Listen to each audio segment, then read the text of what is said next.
Hello friends, ഇന്ന് ഒരു 4 മണി പലഹാരത്തിന്റെ video ആണ് കേട്ടോ. അപ്പൊ നമ്മൾ ഇതന്ന് ചോറ് വെച്ചിട്ടാണ് ചെയ്യാൻ പോണത്. എല്ലാവരുടെ വീട്ടിലും ചോറ് കാണില്ല, അപ്പൊ നമുക്കൊരു എളുപ്പമുള്ള ഒരു റെസിപ്പിയാണ് കേട്ടോ. അപ്പൊ ആദ്യം തന്നെ ഒരു മിക്സിയുടെ ജാറിലേക്ക് കുറച്ച് ചോറ് എടുത്തിട്ടിട്ടുണ്ട്. പിന്നെ പുഴുങ്ങിയ ഒരു മീഡിയം സൈസ് ഉരുളക്കിഴങ്ങാണ് കേട്ടോ.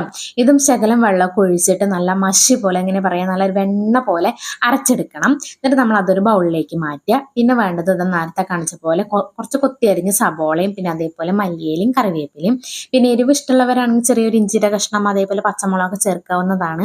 പിന്നെ എരിവിനോടും പിന്നെ പെറുക്കി കളയേണ്ട ഇതും കൊണ്ടും എനിക്ക് വലിയ താല്പര്യമൊന്നുമില്ല. പിന്നെ കിങ്ങിനിക്ക് കഴിക്കാൻ കൊടുക്കണോണ്ട് ഞാൻ അത് ചേർത്തിട്ടില്ല കേട്ടോ. പിന്നെ നമ്മൾ കുറച്ച് അരിപ്പൊടി ചേർത്തിട്ടുണ്ട്, ഉപ്പ് ചേർത്തിട്ടുണ്ട്, അതേപോലെ ചെറിയ ജീരകം കൂടെ ചേർത്തിട്ടുണ്ട്. അരിപ്പൊടി ഞാൻ അതിൽ കാണിച്ചതിനേക്കാളും കുറച്ച് കൂടുതൽ ചേർത്തോളുണ്ട്, എന്നാലും നമുക്കൊരു എണ്ണയിൽ നിന്ന് വിട്ട് കിട്ടുള്ളൂ കേട്ടോ. ഇത് നന്നായിട്ട് മിക്സ് ചെയ്യുക. നമുക്ക് ഒന്ന് വിട്ട് കിട്ടണം, പെട്ടെന്ന് ചാടും വേണ്ട, ആ ഒരു പരുവത്തിൽ വേണം നമ്മളിത് മാവ് കുഴച്ചെടുക്കാൻ കേട്ടോ.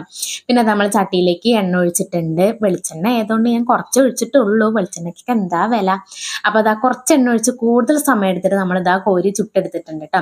അപ്പോൾ ഒരു ഭാഗം മൂത്ത് വരുമ്പോൾ ഒന്ന് ഇളക്കി കൊടുക്കുകൊണ്ടും എന്നിട്ട് ഇങ്ങനെ കോരി എടുത്താൽ മതി. ആദ്യം ഞാൻ സ്പൂൺ കൊണ്ട് ചെയ്തു, പിന്നെ കൈ തന്നെ ശരണം, അതുകൊണ്ടായിരുന്നു കേട്ടോ പിന്നെ വിട്ട് കിട്ടുണ്ടായിരുന്നേ.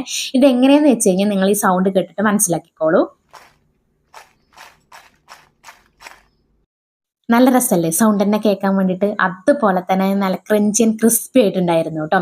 പെട്ടെന്ന് ഉണ്ടാക്കാനും പറ്റും, നല്ല ടേസ്റ്റ് ആയിരുന്നു. അപ്പോൾ അതേപോലെ ഒന്ന് ട്രൈ ചെയ്ത് നോക്കുകൊണ്ട് അത്രയേ കേട്ടോ നമ്മുടെ ഇന്നത്തെ വീഡിയോ.